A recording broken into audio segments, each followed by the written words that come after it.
Hey guys, and action. Hey, Action. Hey guys, I'm Savvy with Sunspark Creative, and today on Spark with Savvy, we're going to be talking with Preston Little, who is an owner at Cedar Creative. So, Preston, Yes. I want to. So, tell me a little bit how you got started in the videography world. The videography world. Well, initially it was all photography. Cool. That's how I started. My parents were just thinking about moving down to Miami and had to go down there for a spring break with them to look at houses. Mm-hmm. And I love cars. And down in Miami, there's lots of really cool cars. I took Ooh. all these photos with my phone. Fun. And I was posting them on Instagram. And my cousin Meredith, she was like, Preston, these are really good. You should get a camera. Yeah. So I got a little Canon Rebel. Started Very taking cool. photos of cars, and then I realized taking photos of cars is not a ton of fun. It's cool, but it's not crazy fun. Right. So then I started to take more portraits and family photos, interacting with people, Mm-hmm. and I did that through high school and into college. While I was in college, I saw that everyone was getting a camera, everyone was making their name photography Instagram accounts. Yes. And everyone was doing super cheap shoots, and I was no longer able to compete. Right. Because it wasn't so much about photography as much as it was just about getting photos, getting content. Yeah. So that's when I was like, well, video seems to be something that not a lot of people are doing, and I want to give that a shot. So I started video in college. Okay. And started doing interviews and marketing videos Right. and fun music videos and things like that, and really loved it. And I was like, I could give this a shot after college and see what happens. So graduated, started First Avenue Productions. Cool. That's my production company. And the company just kept growing. And then by 2022, I joined and partnered with Cedar. That's so cool. So did you go to college for videography and photography, or that was just your little side hustle that you did? Side hustle. Okay. Yep. So you can do it even if you don't go to college for it. Oh, yeah. Yeah. I would actually strongly recommend everyone goes to college for business or a different degree that Right. they're interested in. Of course, you can go and learn more from someone, but you can also learn a ton just by going out and shooting on your own. Right. Watch videos, meet up with friends, see how they're doing things, and learn what your style is through practice. Right. And just all my off time, I would go and shoot. Yeah. All the time. Well, during class hours, I was studying marketing and economics. Yeah, which is actually really helpful because you're learning the business skills that you need because you wanted to start your own business. Mhm. But in the meantime, you're doing passion projects on things that you really enjoy. So you're making content with things that you really enjoy. Mhm. And then you get hired for that long term because people see this person has a passion for this and they're excited about it. And that really comes through in that kind of a medium. And then you get jobs that you want long term instead of just having a portfolio of things that you might not necessarily enjoy working on, Yep. which helps with that. When I was going through the business school and thinking about what I could do with all this, what I noticed was a lot of photographers are really, really good, but they have no idea how to price themselves. Right. They don't really know how to build a business, thinking long run, sunk costs, a variety of different things. So in order to actually build something. Yeah.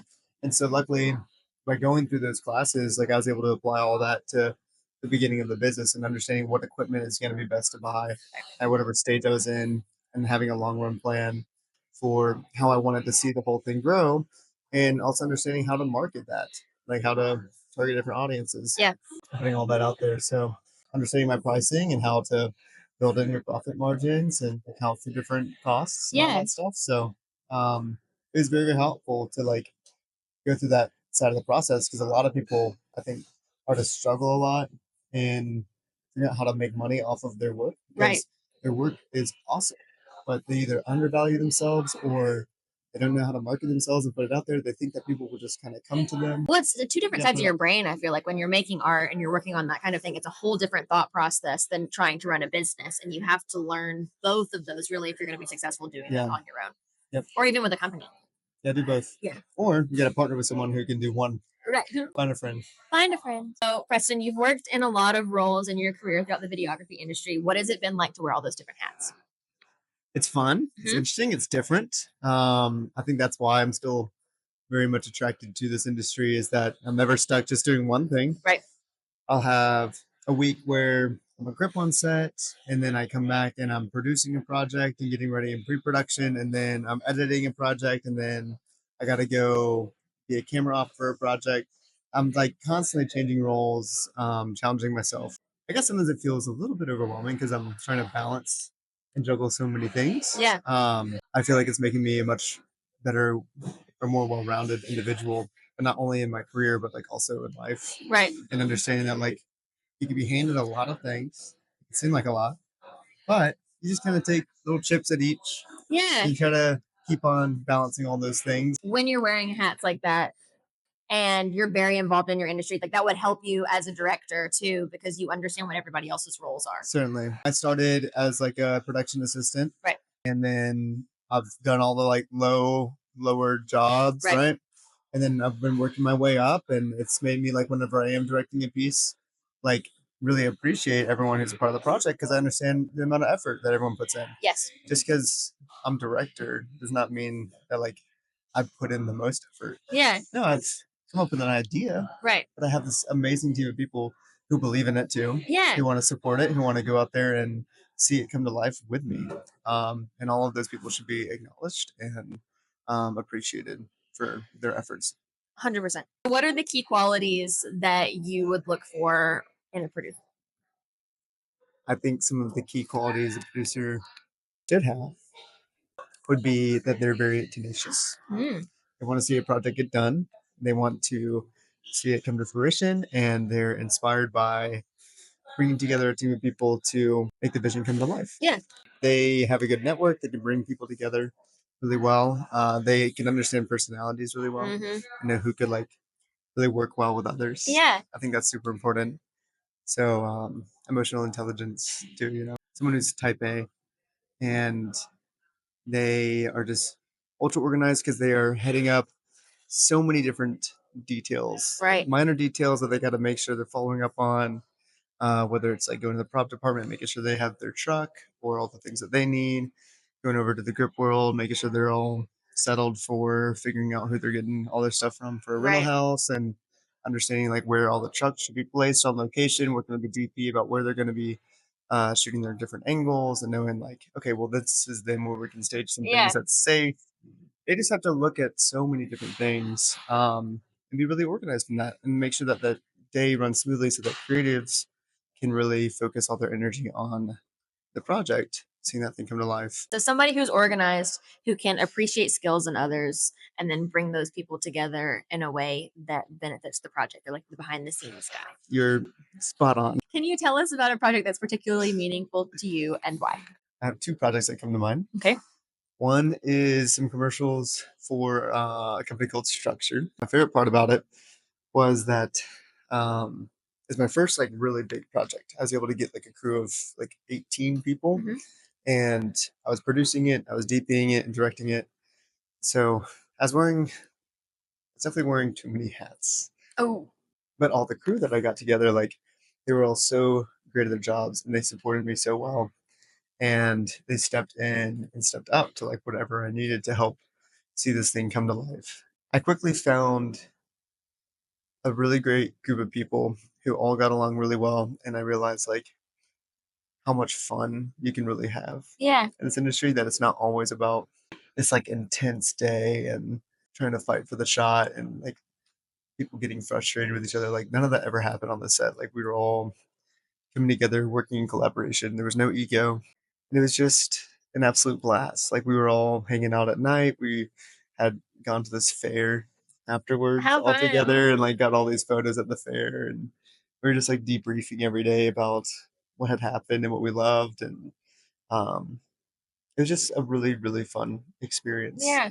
And it really showed me like when you empower others around you as a leader and like you give them as much freedom to do their job and you trust them to do their job, um, you can really see something come to life in a much more unique way, in a better way than maybe you ever envisioned it. So, like for example, I just really trusted my gaffers because I was trying to produce and direct.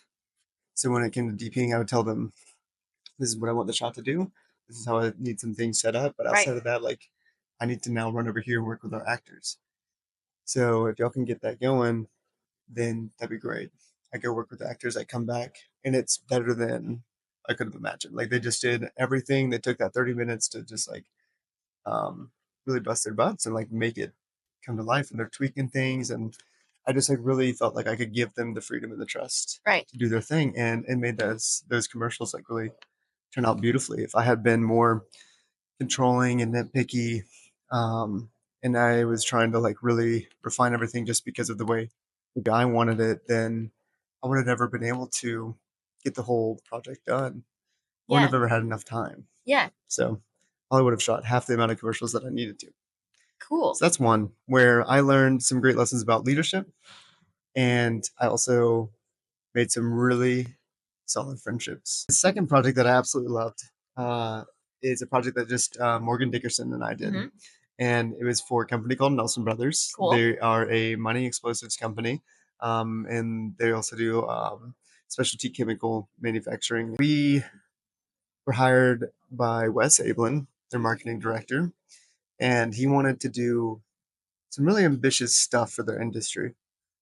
He was looking to really stand out and make Nelson Brothers a much larger online presence and really show off what the unique roles of this company are and what they were doing. So he took us all throughout Alabama to different mine sites to see different um, operations. We went through Kentucky and we went to Wyoming. Hmm. Um, and we saw one of the largest mines in the world called Black Thunder. Cool. And it was ridiculous, absolutely amazing. And what these men and women do out there is also so impressive. So that video went on to win a Silver Addy, and that was something that I was really proud of Yeah. because I was like, it's just Morgan and I just out Yeah. And there we did this ourselves. shooting, and we were just like every night at the hotel, we were like 15-hour days in a mine site, and Wow. we were just like getting back at the hotel, and we're like getting up, doing it again, and we're just running around. We were covered in coal and just like so tired every day, but we were having so much fun. And I just remember how much fun that experience was, both for Maury and I as friends, and how much that built our trust Yeah. in each other. Because I could only pick one person to go with me because of the budget. Hmm. And before that, Maury and I had done a few smaller projects, but like that was like the real one. Right. And our styles, our our shooting styles are very different. Hmm. Um, but they complement each other so well. And that's when I realized like he's my partner, he's my Yeah. teammate, and he's my guy. Because we had spent 20 days shooting in a mine, and like you have to be able to rely on your person to get those shots. Yeah. And he's someone I can always trust. Yeah. I always know that he has the best interest for the film in mind, and he's completely dedicated towards his craft. Another note, working with Wes Ablin, Hmm. he was like client producer on that. Yeah. So he organized everything and got everything together for us so that we could focus on the creative. Um, and he, like I was saying earlier, with like structure and like trusting others Hmm. and just allowing them to do what they do best. Wes did that for us Cool. as a client, where he was like, "This is what I need, but I know that you guys are going to see it differently. Yeah. I need you to do what you do best.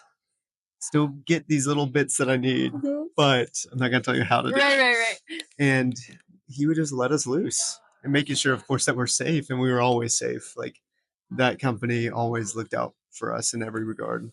But he really let us loose and allowed us just to fully embrace whatever idea came to mind. That's awesome. And that resulted in a video that our whole company is very proud of, Yeah. and their whole company is very proud of. They show it all the time. It was just a real feat, I guess, to be like Morgan, Wes, and I did this thing that took 20 days and a month of editing and all this stuff, you Yeah. know? Um, and just to realize like how much you really can push yourself Right. to make something happen, and how gratifying that felt to get it across the finish line and receive such great feedback Yeah. from both client and others. I feel like trust plays such an important role in your industry and with the way that you go about things as well. Like that's something that you value, Yeah. even with your clients and with you as a director. Yeah. And trusting the other people in your industry to do the job that they need to do so that you can make the best product that you can make. And that's like the hardest thing is trusting others because everyone has a different vision. Right. everyone can see, you can read a script and you have a completely, like, you and I are going to have different visions on how that whole thing looks. Yeah. Um, and so when it comes to like trusting others, like either trusting your director that they're going to take it down what they see is really the best and trusting them to help them produce that piece. The trust tax is difficult and it takes a lot of communication. Right. Um, both with clients and explaining, not saying I have the best ideas, but like working with them through Right. that process, collaborating where you need to collaborate, but also standing firm on what you know is best. Cause like you as a creative, like this is what you do. Yeah. Stand firm on it. Of course, like don't be rude, but stand firm on those things. Because we do have a unique vision. And like when people hire us, it's because they've seen your work and they like what you see Right. and how you envision things. Um, but still, there is a trust tax because it's like you can't make the video for them before. Right. Really, you can in some regards, like you do a previs with like a phone, Yeah. and show it, but it's just not the same. It's not the same. Yeah, it's not the same. No. People have to trust you because it's just an idea. Yeah. Hey, we're gonna make a video. It's gonna feel like this. We're gonna do this, and then it's just like, here's a lot of money. I hope that's what we're getting. Right. And so there's a delicate balance also with walking with clients through that process, and because we could see it, we know the tools that we have, Right. we know what's required, but they don't know any of those things, and they're just giving you a bunch of money to then make what's in your head that they haven't seen. Yeah, but they have seen your portfolio. They have seen the portfolio. And so they can see what you can do, and then What's they can possible. see if they can see themselves aligned with the work that you have made. Yes, absolutely. But you don't know about the end result until it's done. It's still a little bit of a leap of It faith. is. Absolutely it is. Walking with clients through that and being gentle through that process is Mhm. really important, but also, of course, standing firm where you need to for your idea is also really important. So that's something I'm learning and growing in now, is learning how to communicate with clients about the process and what's required, and Yeah. um, just building a better relationship with them on the front end, like talking to them about their families or talking to them about what's going on in their world for their business, and if there's other areas where I can help them out outside of just the project, like Right. just trying to build like a real connection, because like people want to work with their friends, and like Right. I'm there just to do a job and then get out. Like, Right. of course, that's definitely a way to go about it, and that's not really wrong. But for me personally, I've always been someone who is more relational, Yeah. and I want to build a relationship with whoever I'm working with. So Right. I mean, it's not it makes it just more about fun. the job too. It's like if I can help you with your business and I have other ideas and concepts that's going to help you, Yes. then not only people are going to enjoy working with you, but they're going to appreciate you more too. Yes. And then you build a relationship with that person, and it's all trust based, which It's is trust-based. so interesting. And you get to become kind of part of their team. Yeah, Um, and you get to see them grow, and that's Yep. exciting. and the more you do these projects for them, offering these solutions for their Mhm. problems, um, eventually there's no trust tax. It's just you have an idea, and they're like, Yeah, yes, go for it. because you understand us, Right. because you understand what our vision is. You understand our, our ML and where we're trying to head with the company. And so once you really dig in, get in the trenches with them, Mhm. and you're fighting on the same side, Right. there's no longer a trust tax. They just know that you have their best interest in mind. Right. And that's the place that you want to be as a creative, because then you get to really just think outside the box and have fun. I love that. If you were to sit down with a younger version of yourself, what words of encouragement would you give him in pursuing creative endeavors? Don't try to like achieve all of your goals and do everything like super fast. Like it all takes time. It's a life journey. It's discovering what you like, and like maybe that changes from year to year. To be patient, to be willing to always learn, never get your ego involved, be humble, have fun with it, enjoy meeting new people. It's not a competition. Everyone's different. You're going to see the world differently. And go out there and have fun, learn from others, and enjoy the process of it all. Don't try to beat yourself up if you're not like making it to that spot that you were hoping you'd be at Right. already. I don't think it's ever going to end. I think I'll just always be trying to create something and trying to strive for that next level till the day I die. It takes a lot of effort, Yeah. but it's fun. You were going to send out a special message to your ideal client in the city with an unlimited budget. Who would you talk to? What would you say? First, I would say, how do you have an unlimited budget? This is great. This is this is a dream come true. Thank you so much. You have as much money as you like to do this project, however you like to do it. This will be $1 billion. Oh my It's just a 30-second ad for Instagram. We're gonna use the best of the best for everything. An ideal project. I don't know like who it would be for. I think that anyone can buy into this.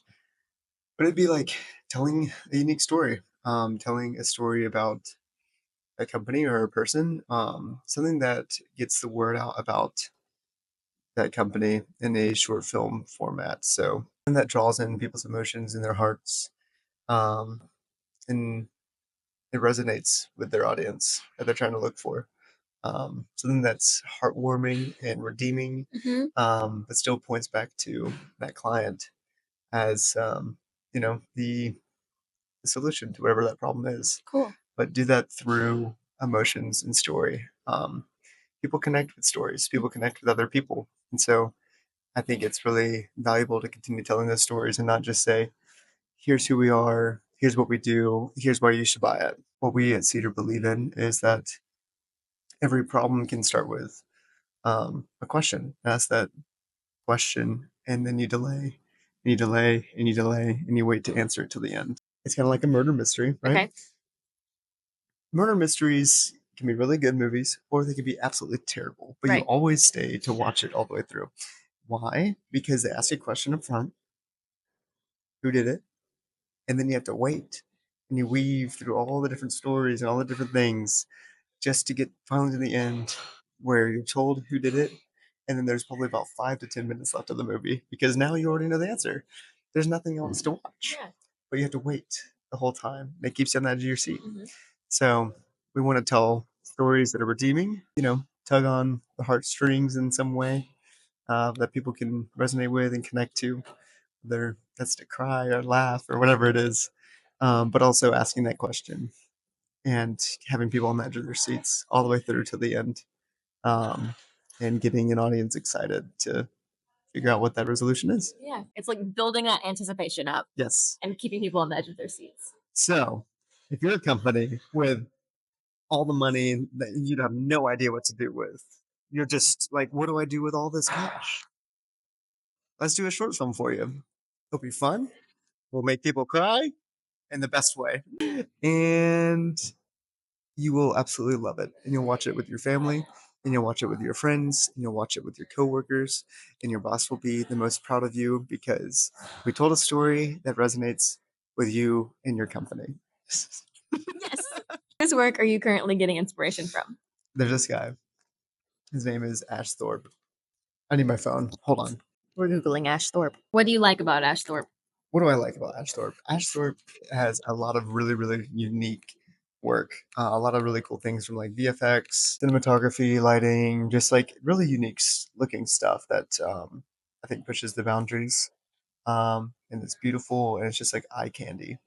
Um, I've always loved Roger Deakins and the way he shapes light and shapes images and also just who he is as a person. He's just very encouraging and he also has a podcast where he takes or he like brings on other creatives.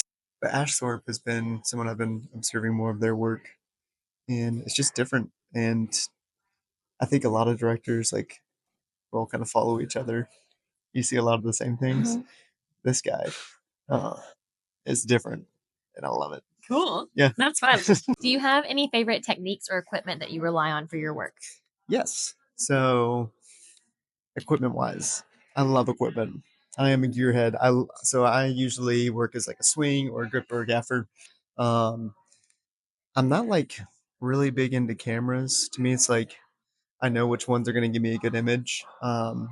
Guys like Morgan, he knows all the color science behind them and like what differences you're going to see through all those. And so, like, tell me more about which one to use and why.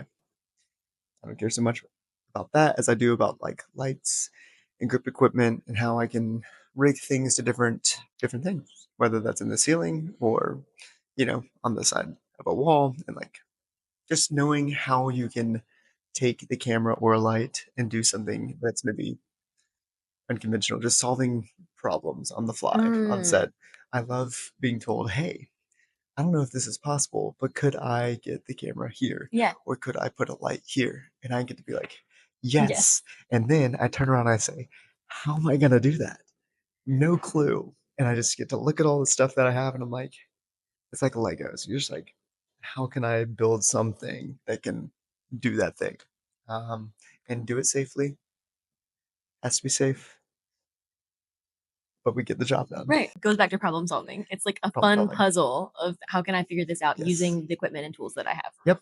Yep. Very And cool. so C stands, combo stands, speed rail, Cardellini's, Methylini's, um, super clamps. There's tons and tons and tons and tons and tons of stuff.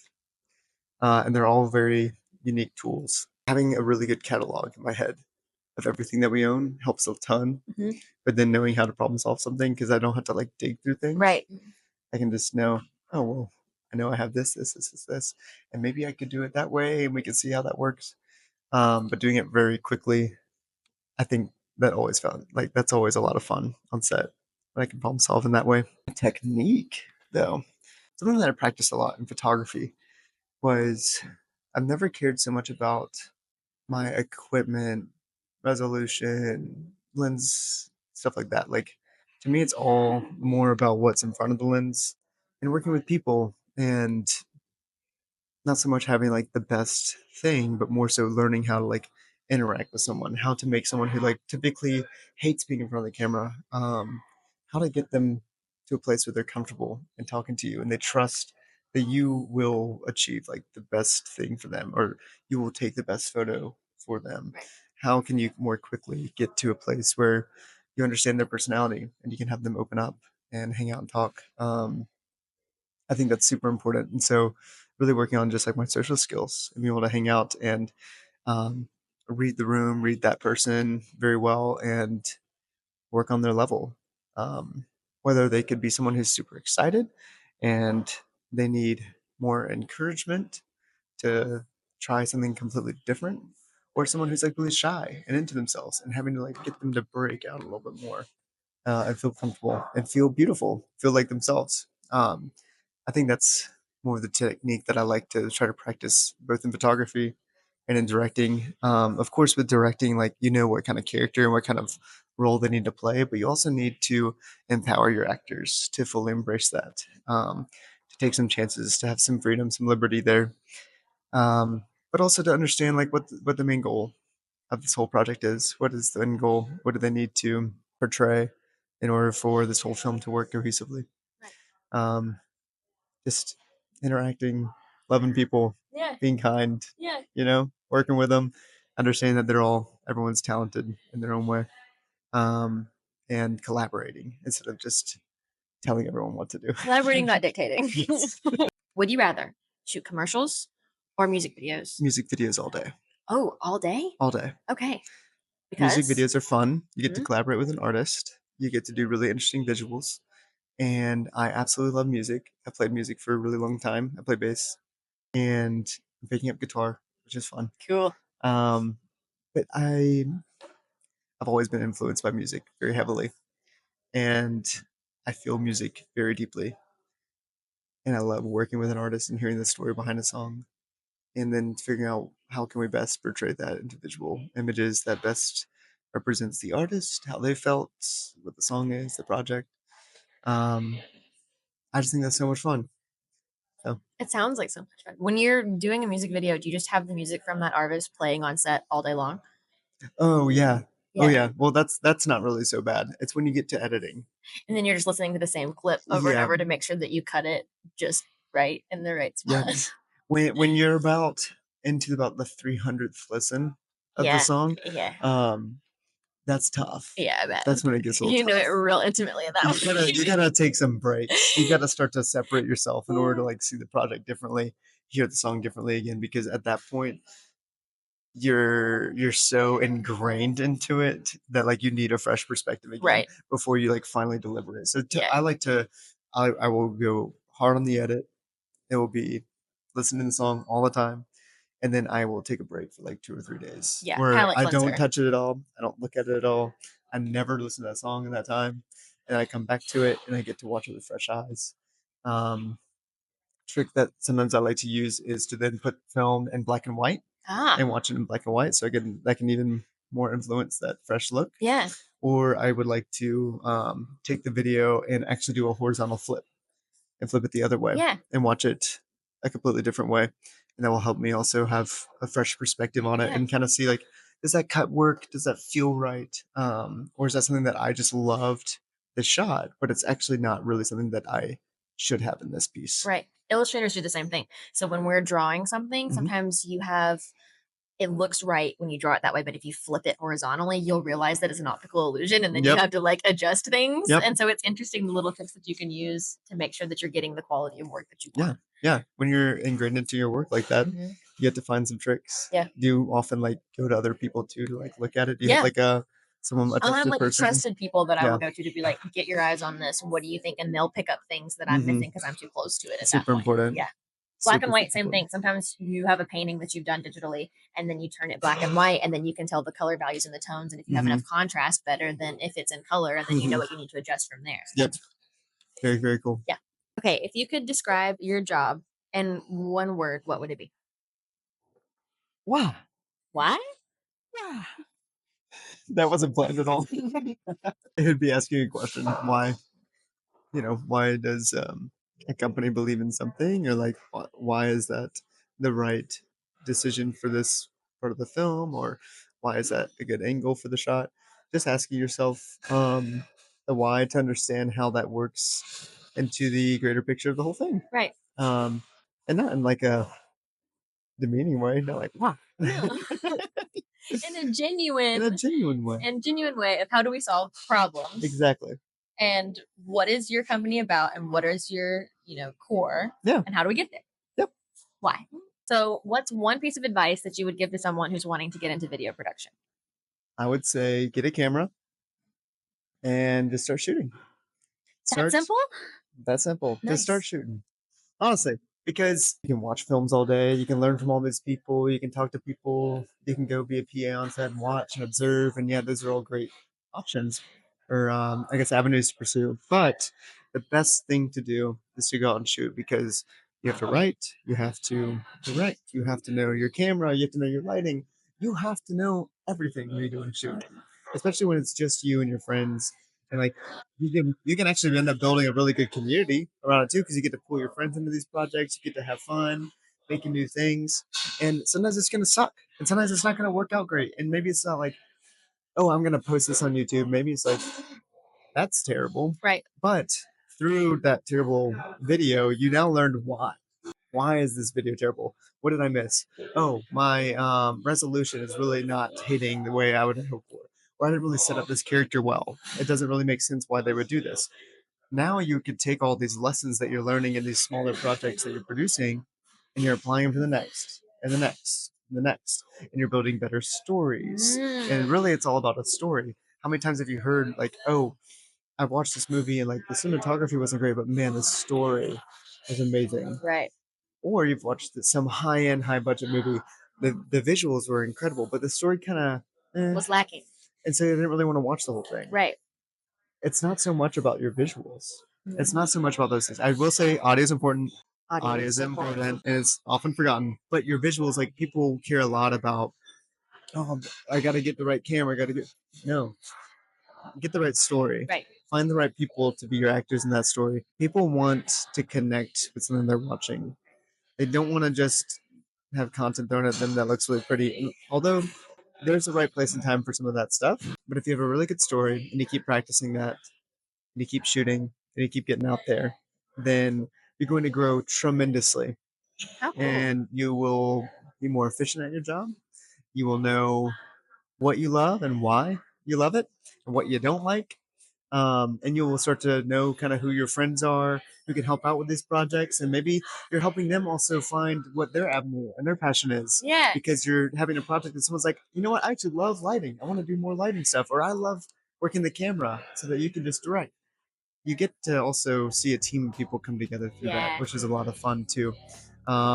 And you can build some really, really great friendships through it because you're all achieving a goal and you're all working together Yeah. towards a final product of something, and it feels really satisfying to do that with a group of people and not alone.